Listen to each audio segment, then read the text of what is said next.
The Bath Game. Lara, a 14-year-old girl living in America, was in the midst of her winter holidays, during which she used to stay up late every night. To pass the time at night, she would search for new online games and play them till late into the night. One night, while searching for games, she came across a game called The Bath Game. She'd never heard of this game before, and that's why she became very excited about it. The rules of the game were written in bold letters, and underneath them it was also written that if someone leaves this game unfinished, they will be haunted for life by a malevolent spirit named Daruma-san. Lara waited for her parents to go to sleep and then locked her room and closed the window. According to the first step of the game, she undressed and began filling her bathtub. She turned off all the lights, closed her eyes, faced the tap, and got into the bathtub. The next step involved repeating a Japanese spell while washing her hair, which Lara diligently did. As she finished washing her hair, she neither heard any strange sounds nor felt anyone's presence in the bathroom. Lara started to think that the game was a hoax, and she was about to open her eyes when she heard a sound behind her. She suddenly heard footsteps approaching her, and the sound grew louder. Then a woman in white tattered clothes with a disfigured face appeared right in front of her. Suddenly, the woman fell inside the bathtub. Her right eye had popped out upon hitting a rusty tap and began to bleed profusely as a result of the fall. A substantial amount of blood flowed from her eye, spreading across the entire bathtub. Lara was startled by the voices.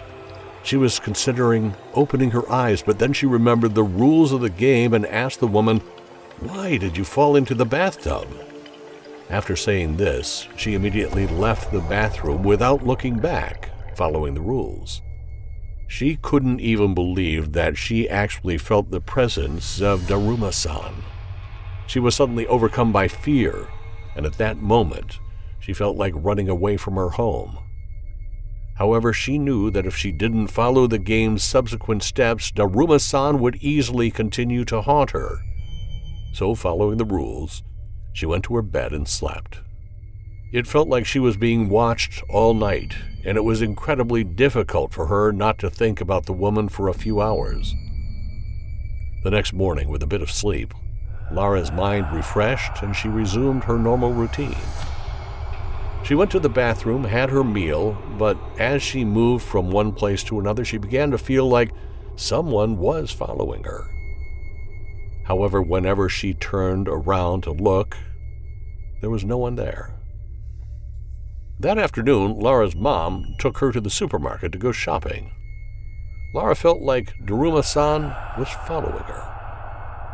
She thought that maybe Daruma-san would finally leave her alone after she left the house, but throughout the journey she continued to have the same feeling, as if someone was following her and staring at her. While shopping, her mom went to the second aisle to buy cereal, and Lara was shopping for the rest of the household items in another aisle when she saw a woman from the corner of her eye. She immediately turned around to look, but there was no one there again. She turned back, and her heart skipped a beat because instead of holding the groceries, she was holding a severed head of Daruma-san. She screamed, and that's when her mom called her to the billing counter. When Lara looked again, everything appeared normal. In her hand, she held the regular groceries. Lara was quite shaken by what had happened, but she composed herself and proceeded to the checkout counter. During checkout, her mom was making the payment and Lara was handing over the items. That's when she saw the same woman in the corner of the store. She got really disturbed. There was only one eye on the face of Daruma-san. Before Lara could react, the woman came very close, and at that moment Lara remembered the rules of the game and shouted the words, "Torame," aloud, and then ran out of the supermarket.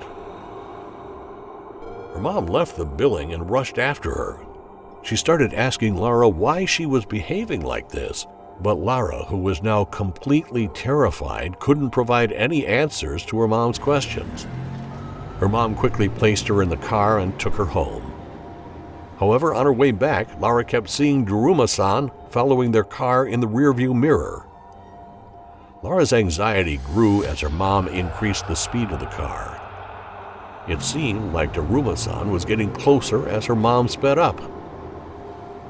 When they reached home, Laura was in a state of panic and started screaming, "Torame! Torame!"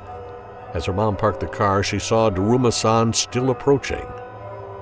With each moment, Laura's fear intensified.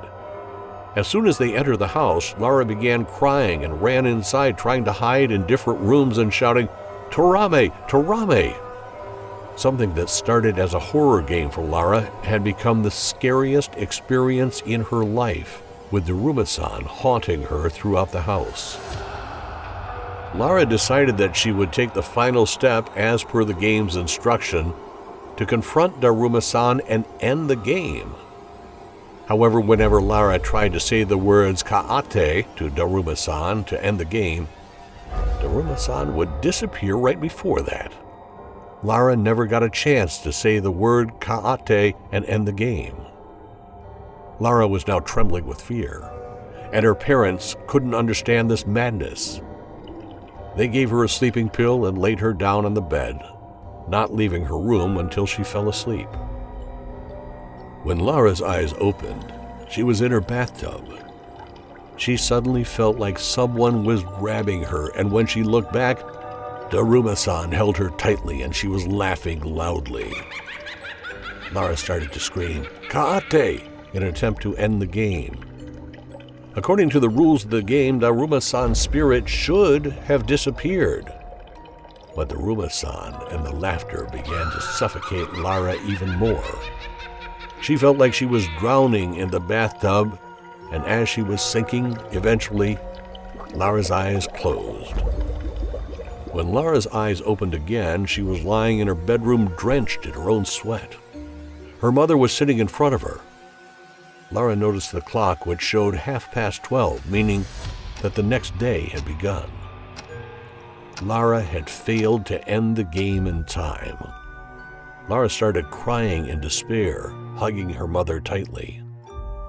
Since that day, Laura began having recurring nightmares in which Daruma-san was drowning her in the same bathtub. And one day, the evil claimed Laura's life, and her body was found in that bathtub. Everything about the bath game became clear when Laura's mom found her diary, where everything that happened to her was written. Would you ever play the bath game? Comment below and subscribe to our channel Bloody Monday for spine-chilling horror stories.